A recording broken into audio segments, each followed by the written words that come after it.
لونڈی سے ہم بستری کیوں جائز ہے؟ آج کی دنیا میں لونڈی کون سی عورتیں ہیں؟ لونڈی سے ہم بستری کرنا کیوں جائز ہے؟ لونڈی کسے کہتے ہیں؟ کیا آج کے دور میں لونڈی رکھی جا سکتی ہے؟ اور اس سے ہم بستری کرنا کیوں جائز ہے؟ ضرور جانیے۔ بسم اللہ الرحمن الرحیم۔ السلام علیکم محترم ناظرین۔ لونڈی کیا ہے اور اس سے ہم بستری کرنا کیوں جائز ہے؟ اکثر ہمارے معاشرے میں پوچھا جاتا ہے کہ لونڈی کسے کہتے ہیں، لونڈی ہوتی ہے اور اس سے ہم بستری کرنا کیوں جائز ہوتا ہے، اور کیا آج کے دور میں لونڈی رکھنا اور اس سے ہم بستری کرنا جائز ہے؟ شریعت کیا کہتی ہے؟ دراصل لونڈی زرخرید غلام کی مؤنث ہے، یعنی فیمیل سیلف کو اردو میں لونڈی کہا جاتا ہے۔ قدیم عربی اور دوسرے معاشروں میں غلام رکھنا عام بات ہوتی تھی، جس سے لوگ اپنے گھروں، کاروبار اور کھیتوں کا کام کروایا کرتے تھے۔ ان لوگوں کو دو شکلوں میں غلام بنایا جاتا تھا۔ پہلی شکل یہ تھی کہ ان کو پردہ فروش کے بازار سے خریدا جا سکتا تھا، جیسے آپ نے حضرت یوسف علیہ السلام کے بارے میں بھی سنا ہے کہ قافلے نے حضرت یوسف علیہ السلام کو کنویں سے نکال کر مصر کے بازار میں لے جا کر فروخت کر دیا تھا۔ غلام بنانے کی دوسری شکل کیا ہوتی ہے؟ غلام بنانے کی دوسری شکل وہ لوگ ہوتے ہیں جو جنگ میں مال غنیمت کے ساتھ ملا کرتے تھے، جن کو قیدی بنا لیا جاتا تھا، پھر ان قیدیوں کو آپس میں تقسیم کر لیا جاتا تھا اور ان سے کام لیا جاتا تھا۔ ایسے ہی جو ان میں خواتین ہوتی تھیں ان کو لونڈی کہا جاتا تھا اور ان سے گھروں کے کام لیے جاتے تھے، یعنی ان کو گھروں کے کام کرنے پر مامور کر دیا جاتا تھا۔ تیسری شکل کیا ہوتی ہے؟ تیسری شکل یہ ہوتی ہے کہ امیر لوگ کسی کو تحفے میں، ان میں سے قیمتی کوئی تحفہ جو ہوتا تھا وہ خوبصورت یا طاقتور غلام یا لونڈی ہوتا تھا۔ بے شمار احادیث میں سے ایک یہ ہے کہ حضرت میمونہ رضی اللہ عنہ سے روایت ہے کہ انہوں نے ایک لونڈی نبی کریم صلی اللہ علیہ وآلہ وسلم کی اجازت کے بغیر آزاد کر دی۔ نبی صلی اللہ علیہ وآلہ وسلم کی باری ان کی طرف آئی تو انہوں نے آپ صلی اللہ علیہ وآلہ وسلم کو بتایا کہ میں نے اپنی لونڈی آزاد کر دی، جس پر نبی کریم صلی اللہ علیہ وآلہ وسلم نے فرمایا، اگر وہ لونڈی تم نے اپنے ننہال والوں کو یعنی اپنی خالہ ماموں کو تحفہ دی ہے تو تم کو اس کا زیادہ اجر و ثواب ملے گا۔ یعنی لونڈی کو آزاد کرنے کے کام کو اس دور میں بڑا اجر و ثواب مانا جاتا تھا اور یقیناً بہت بڑا اجر ہے اور بہترین صدقہ ہے۔ لونڈی کسے کہتے ہیں یہ تو سمجھ میں آ گیا۔ اب میں آپ کو بتاتی ہوں کہ لونڈی سے ہم بستری کرنے کو کیوں جائز کہا گیا۔ دیکھیں، شریعت میں اپنی لونڈی یعنی اس کی اپنی مکمل ملکیت ہے، جیسے کہ وہ زرخرید ہو یا تحفتاً کسی سے ملا ہو، وہ اب اس کی ملکیت۔ شریعت نے اس کے ساتھ ہم بستری کی اجازت دی، لیکن بہت سخت اصول ہے، بہت سی پابندیوں کی پاسداری کرنی پڑے گی۔ اس بات پر بہت زیادہ بحث کرتے ہیں کہ نکاح کے بغیر یا شادی کے بغیر کیسے کر سکتے ہیں، یہ تو گناہ ہے، یہ تو فلاں ہے، جبکہ اس میں کیا حکمت ہوگی یہ معلوم کرنا کوئی نہیں چاہتا۔ جبکہ حدیث مبارکہ میں ہے کہ مردوں پر کہ اپنی بیویوں اور لونڈیوں سے ہم بستری کرنے میں کوئی ملامت نہیں ہے۔ یہ اس لیے جائز ہے۔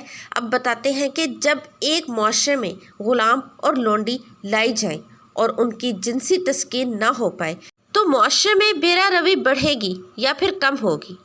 اس لیے مالک اپنے غلام عورتوں سے ہم بستری کر لیتا ہے، لیکن بہت زبردست اصول ہیں جن پر عمل کرنا پڑتا ہے، چونکہ اس کا دن روایت کو اسلام نے ختم کرنا تھا اور انسان کو غلامی سے نجات دلانی تھی۔ اس میں حکمت کی ضرورت تھی، کیونکہ اگر نبی کریم صلی اللہ علیہ وآلہ وسلم یہ حکم فرما دیتے کہ لونڈیاں آزاد ہیں اور غلامی کا دور ختم ہوا تو ہر گھر لونڈی آزاد ہوتی، لہٰذا اب ان کو حفاظت تو نہ ملتی۔ ظاہر بات ہے کہ ان کو غلام نہیں سنبھال سکتے تھے، کیونکہ وہ خود صرف 2 وقت کے کھانے پر اپنی ملکیت کھو چکے ہوتے، اور وہ ان لونڈیوں کی کیسے حفاظت کر پاتے۔ سمجھ میں آنے والی بات ہے کہ اس صورت میں معاشرے میں برائی اور فحاشی عام ہو جاتی تھی، جبکہ مقصد کیا تھا؟ غلامی کو ختم کرنا تھا، معاشرے کو خراب کرنا نہیں۔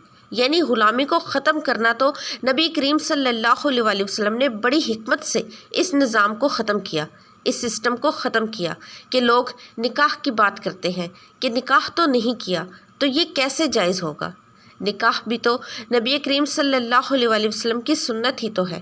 اگر نبی کریم صلی اللہ علیہ وسلم نے لونڈی کو نکاح کے بغیر جائز قرار دیا تو اس طرح اگر مالک اپنی لونڈی سے ہم بستری کر لے تو یہ بات اس پر لازم ہوگی کہ اب وہ اس کو بیچ نہیں سکتا، یعنی کہیں اور فروخت نہیں کر سکتا، چاہے اسے کتنی ہی قیمت کیوں نہ مل جائے، اور اس سے پیدا ہونے والے بچے آپ کے بچے کہلائیں گے، غلام کے بچے نہیں، اور آپ کی جائیداد میں برابر کے حقدار ہوں گے۔ لہٰذا اب غلامی ختم ہو گئی اور وہ لونڈی اب آپ کی بیوی بن جائے گی۔ تو مالکان کو اپنی لونڈیوں سے ہم بستری کرنے کی اجازت بھی دی، جس سے وہ ایک غلام سے گھر کی ملکہ بن گئی۔ دیکھیں کتنی حکمت ہے اس بات میں کہ غلام سے وہ گھر کی ملکہ بن گئی، اور ان سے پیدا ہونے والا بچہ بالکل ویسا ہی پہچانا جائے گا، کیونکہ یعنی فلاں شخص کا بیٹا یا فلاں شخص کی بیٹی، تو ان غلاموں کی اولادوں کے سر پر بھی غلامی کا داغ دھیرے دھیرے ختم ہو جائے گا۔ بے شک اس میں کوئی شک نہیں کہ اسلام ایک سچا دین ہے۔ اب یہ آپ کے سامنے ہے کہ اس دور کے بعد کوئی لونڈی یا غلام اسلامی دنیا میں موجود نہیں ہے، بلکہ اس کا نام ہی ختم ہو گیا ہے۔ اور آج اس کے بارے میں سوال کرتے ہیں اور معلومات حاصل کرنا چاہتے ہیں، کیونکہ غلامی اب تاریخ بن چکی ہے۔ اب بات یہ ہے کہ کیا لونڈی آج بھی رکھی جا سکتی ہے؟ کیا گھر میں کام کرنے والی لونڈی ہے؟ کیا اس سے ہم بستری کرنا جائز ہے؟ تو سب سے پہلی بات، لونڈی زرخرید ہوتی ہے، تنخواہ دار نہیں۔ سیلری والی جو ہمارے گھر میں کام والیاں ہوتی ہیں، ان کو ہم لونڈی کے دائرے میں شمار نہیں کر سکتے، لہٰذا نوکرانی سے ہم بستری کرنا زنا میں شامل ہوگا۔ تو آج کل کے دور میں لونڈی کا تصور اس لیے نہیں کیا جا سکتا کہ زرخرید عورت خریدنا ہی ناممکن ہے جس کو غلامی میں رکھا جا سکے۔ ہاں، اگر آپ کو زرخرید مل بھی جاتی ہے تو اس سے نکاح کے 2 بول پڑھوانے میں کیا حرج ہے؟ اگر آپ لونڈی کو بیوی کی طرح استعمال کرنا چاہتے ہیں اور اس کے بچوں کو پورا حق بھی دینے پر راضی ہیں تو اس کے ساتھ نکاح کے 2 بول پڑھوانے میں کیا حرج ہوگا، کیونکہ غلامی کا دور تو ختم ہو گیا۔ اب غلامی دوبارہ کیسے ممکن ہے، کیسے جائز ہو سکتی ہے؟ تو امید کرتی ہوں کہ آج کی ویڈیو آپ کو پسند آئی ہوگی۔